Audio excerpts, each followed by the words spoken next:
1.5 दशक तक दम तोड़ने वाले मशहूर समाचार पत्र आर्यावर्त को वेब पोर्टल के माध्यम से पुनर्जीवित किया शिवनाथ झा जी ने। आइए उनसे जानते हैं इसके बारे में। नमस्कार संदीप जी। aryavartindianation.com महज एक समाचार के लिए पोर्टल नहीं है, बल्कि इसमें बिहार के तमाम लोग, खासकर मिथिलांचल के जो लोग हैं, उनका एक भावनात्मक जो संबंध है वो संबंध को दर्शाता है। मैं पत्रकार जरूर हूं, करीब 4 दशक से अधिक समय से अखबार की दुनिया में हूं। महज मैट्रिक पास करने के बाद मैं अखबार ज्वाइन किया था 1975 में, चूंकि परिवार की जो स्थिति थी वो उतनी सक्षम नहीं थी। लेकिन मैं 68 से 1975 तक इन्हीं 2 अखबारों को बेचा भी था पटना की सड़कों पे। तो इसलिए मैं अपने आप को सबसे पहले एक न्यूज़पेपर हॉकर समझता हूं और उसके बाद मैं अपने आप को पत्रकार समझता हूं। तो मेरा मानना है कि शायद हिंदुस्तान के इतिहास में, अखबारों की दुनिया के इतिहास में, मैं शायद पहला व्यक्ति होऊंगा न्यूज़पेपर हॉकर जो एक पोर्टल शुरू किया। इस पोर्टल की शुरुआत मैं जब 1975 से 88 तक काम किया हूं और 88 के बाद फिर वहां से निकल के दूसरे अखबार और रेडियो विश्व भर में गया हूं। लेकिन ये अखबार करीब 15 साल 18 साल पहले बंद हो गया। जहां ये अखबार का दफ्तर था वहां मिट्टी में मिल गया, पूरा भवन खत्म हो गया। चाहिए ये था कि मिथिला के लोग या बिहार के लोग इस अखबार को रिवाइव करते। चाहिए यह भी था कि उस महाराजा फैमिली के जो लोग हैं इस अखबार को रिवाइव करते। चाहिए ये भी था कि बिहार के जो शिक्षित वर्ग हैं, जो अखबार को समझते हैं, क्योंकि इस अखबार की तूती बोलती थी, ये अखबार निकलता, इसका नाम जरूर जिंदा रहता। लेकिन ऐसा हुआ नहीं। सब अपने अपने काम में मशगूल हो गए और परिणाम ये हुआ कि लोगों के मानस पटल से यह चीज खत्म हो गया। मैं चूंकि इस अखबार में 13 साल काम किया, उस जमाने में 75 से 88 तक, जब सही मायने में पूछिए तो जो नाभि होती है, नाभि का घाव मेरा खत्म नहीं हुआ था। गरीबी की पराकाष्ठा थी, नौकरी शुरू किया था और फिर धीरे धीरे आगे बढ़ते, मशक्कत करते, जिंदगी से संघर्ष करते, जीतते यहां तक पहुंचा हूं। तो मैं सोचा कि क्यों नहीं इस 2 नाम को जीवित किया जाए। मैं बहुत लोगों से मन्नत किया, बहुत लोगों से विनती किया, बहुत लोगों से याचना किया कि मैं ये काम करना चाहता हूं, मुझे मदद करें। यहां तक कि इस अखबार के जो स्वामी थे, उनके जो परिवार के लोग हैं, उन लोगों से भी मन्नत किया। लेकिन निराशा हर एक जगह। फिर अपने पास जो यथायोग्य जितना चीज था, जो इकट्ठा किया था, सब मैं इसमें लगाया और इस अखबार को, इस नाम को जीवित किया। बिहार के लोगों के मानस पटल पे आर्यावर्त इंडियन नेशन, जिसकी तूती बोलती थी, उस नाम को पुनः जीवित करने का कोशिश किया और धीरे धीरे इसमें सांस का संचार होगा। बहुत बढ़िया, बहुत स्वस्थ ये हो जाएगा। शुरुआत अभी है, आगे देखते हैं कि लोगों की मदद अगर मिली, क्योंकि बिहार में ही नहीं, वैसे हर एक जगह टांग खींचने की आदत हर एक जगह होती है। संभव है कि हमारे इस काम में भी आने वाले समय में टांग खींचे लोग। लेकिन ये चीज मैं स्पष्ट यही कर दूंगा कि यह अखबार, यह नाम, यह पोर्टल, हमारा संपूर्ण मेहनत, ये संपूर्ण चीज समर्पित है उस महान व्यक्ति को, जिस व्यक्ति ने इस अखबार की बुनियाद रखी थी 1930-31 में और फिर 1940 में। 1930 में Indian Nation Aryavarta, Indian Nation अखबार आया था, फिर बाद में हिंदी संस्करण आर्यावर्त के रूप में 1940 में आया। महाराजा कामेश्वर सिंह इस अखबार को की शुरुआत किए थे आजादी के पहले, आजादी के बाद। उनका बहुत ज्यादा कंट्रीब्यूशन रहा है भारत के इतिहास में।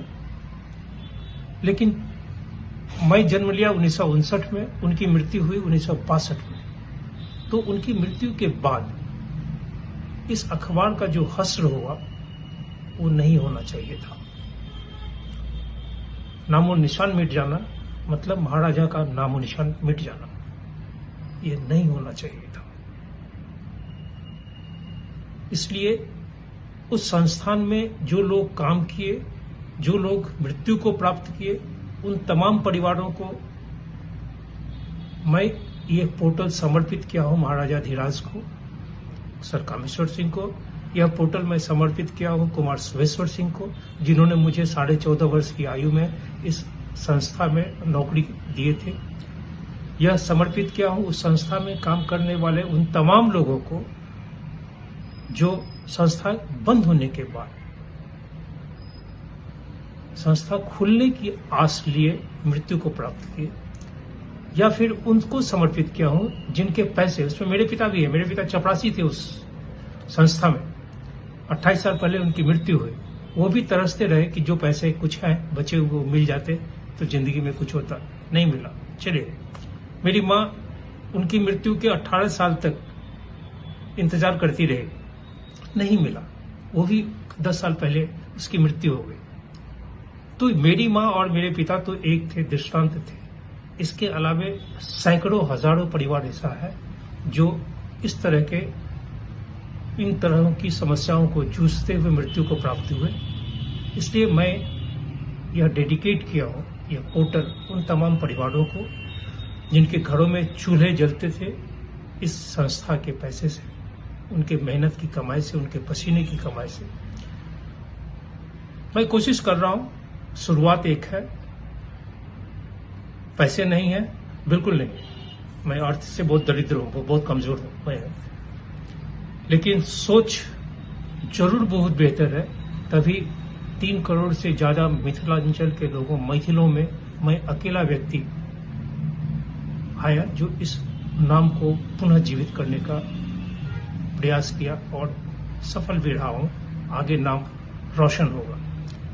इसलिए बिहार के लोगों से या उन तमाम लोगों से, बुद्धिजीवियों से जो अखबार के महत्व को समझते हैं, शब्दों के महत्व को समझते हैं, उन तमाम लोगों से निवेदन करूंगा कि हमारे इस प्रयास में मुझे मदद करें।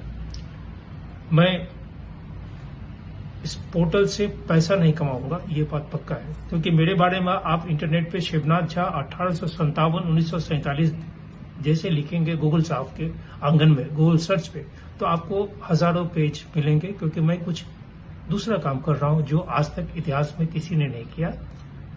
स्वतंत्र भारत में 74 साल में आजादी के जो गुमनाम क्रांतिकारी हैं, जो शहीद हुए, जिन्हें फांसी लगी, जो मृत्यु को प्राप्त हुए, जिन्हें गोली लगी या जो जेल में मारे गए, उनके वंशजों को ढूंढ रहा। आज तक कोई नहीं किया। लेकिन यह चीज एक ऐसा चीज है जिसमें करोड़ों की कमाई है, करोड़ों। मैं अभी तक 75 वंशजों को ढूंढा हूं। बहुत लोग बोलते हैं कि आप मुझे दीजिए, टीवी बनाएंगे, सीरियल बनाएंगे, ये करेंगे, वो करेंगे। मैं जानता हूं इसमें बहुत पैसा होगा, लेकिन मुझे पैसा नहीं चाहिए। मैं जो कर रहा हूं अभी उसी श्रृंखला की एक कड़ी है, और मुझे पूरा विश्वास है कि मैं इस पोर्टल को, इस समाचार का जो वेबसाइट है, इसको जीवित ही नहीं बल्कि एक बेहतरीन नाम दूंगा। आज जो लोग हमारे साथ नहीं है, जो मदद करने के लिए नहीं है, उनके परिवार के लोग भी, मुझे कोई डर भय नहीं है, इसलिए मैं बता रहा हूं कि उनके परिवार के लोग, मैं बहुत बार मन्नत किया हूं कि आप मुझे मदद करें, लेकिन मैं जबरदस्ती से किसी से ले नहीं सकता हूं। यहां तक बोला कि हमारे माता पिता, हमारे पिता का या हमारी जो राशि उस कंपनी में खत्म हो गया, उसी राशि को दे दें कि मेरा नाम जीवित हो जाएगा। इस पोर्टल का कोई महत्व नहीं है। बहरहाल जो चीज बहुतों को करना चाहिए था वो बहुत लोग नहीं किए। अब मैं तो यही कहूंगा कि ईश्वर ने हमारे प्रारब्ध में, हमारे हाथ की रेखाओं में ये चीज लिखे हैं, और ईश्वर हमसे अपेक्षा भी रखते हैं कि यह काम मैं करूं। इसलिए मैं एक शुरुआत किया हूं, और मुझे उम्मीद है कि सभी लोगों के सहयोग से ये काम मैं बहुत ही सफलतापूर्वक संपन्न कर पाऊंगा। शेष भगवान बताएंगे, शेष समय बताएगा।